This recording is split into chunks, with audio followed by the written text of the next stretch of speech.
Biology की book है और सेकंड चैप्टर है structural unit of life study हम कर रहे हैं और उसका क्वेश्चन नंबर 11 है describe the composition and function of cytoplasm. Book में हमें काफ़ी एक्सप्लेन किया गया है, इसलिए डायरेक्ट मैंने बुक से स्टडी करवा रही हूँ आपको। सिंटैक्स की ये बुक है। साइटोप्लाज्म का जो स्ट्रक्चर है वो बताइए, या इसके जो फंक्शन होते हैं वो, इसका जो कंपोजिशन है फंक्शन है वो क्या है। It is a translucent fluid. Translucent का मतलब होता है ट्रांसपेरेंट फ्लूइड है, ठीक है। Present in between the plasma membrane and the nucleus, ठीक है। This is cell. मैं आपको जस्ट इसको वैसे ही एक्सप्लेन बता रही हूँ।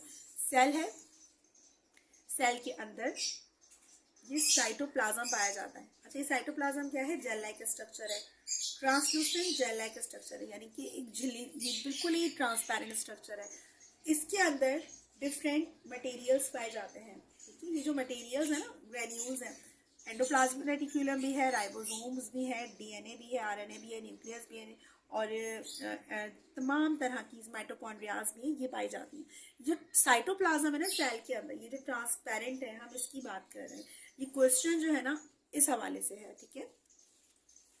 तो क्या है? It is translucent fluid present in between the plasma membrane and nucleus. Nucleus और प्लाज्मा मेम्ब्रेन के बीच में जो पाया जाता है, this is called cytoplasm. It consist of an aqueous ground substance called cytosol and granular portion called cytoplasmic organelles।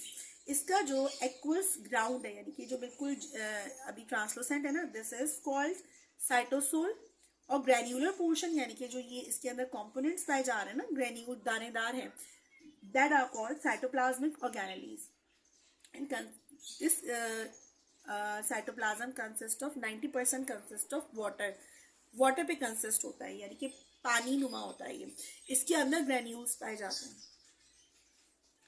ये cytoplasmic function क्या है? It serve as store house of vital chemicals, यानी कि इसी साइटोप्लाज्म के अंदर बहुत सारे जो केमिकल्स होते हैं वो स्टोर होते हैं। It is a site of metabolic reactions like protein synthesis. इसी साइटोप्लाज्म के अंदर पूरे सेल का जो फंक्शन होता है, वर्क होता है, वो हो रहा होता है। लाइक प्रोटीन सिंथेसिस होती है, ग्लाइकोलिसिस होती है, ग्लाइकोलिसिस डाइजेशन में बहुत हेल्प करती है, एंड एक्सेट्रा।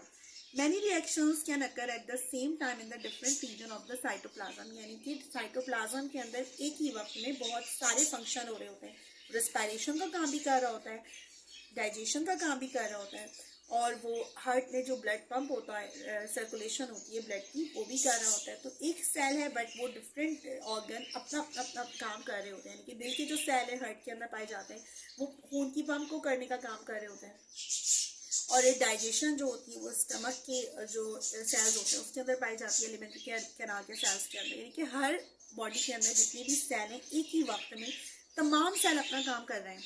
रिस्पायरेशन के लिए जो लंग्स के सेल है वो अपना काम कर रहे होते हैं। साइटोप्लाज्म में ऑर्गेनेलीज, यानी कि साइटोप्लाज्म के अंदर क्या क्या पाया जाता है। बाहर बहुत ज़्यादा जो ट्रैफिक है इसका शोर है, please avoid that noise. Cytoplasm consist of following cytoplasmic organelles. Endoplasmic reticulum, यानी कि जो ग्रैन्युलर पार्ट है साइटोप्लाज्म का, अब हम उसको देख रहे हैं। यानी कि ये तो हो गया इसका जो ट्रांसलूसेंट फ्लूइड है, ये क्या कहलाया?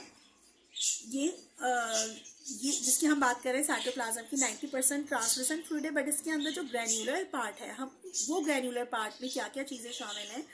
Endoplasmic reticulum, plastids, Golgi complexes, ribosomes, mitochondria and vacuoles. 6 type के आपको ये याद करने हैं, और ये आपने साइटोप्लाज्म को भी एक्सप्लेन कर दिया। शॉर्ट क्वेश्चंस में एक्सप्लेन किया जा रहा है each and every part of the cell, और फिर आखिर में हम इसको कंबाइनली स्टडी करेंगे। ईच एंड एवरी पार्ट यूँ एक्सप्लेन किया जा रहा है ताकि आप अच्छी तरह से हर पार्ट को समझ सको, जहन में अच्छी तरह से पता हो। अब हम जो नेक्स्ट क्वेश्चन को समझेंगे ना, एंडोप्लाज्मिक रेटिक्यूलम, यानी कि इसको नंबर 1 को, जो साइटोप्लाज्म का एक पार्ट है, उसको हम समझेंगे।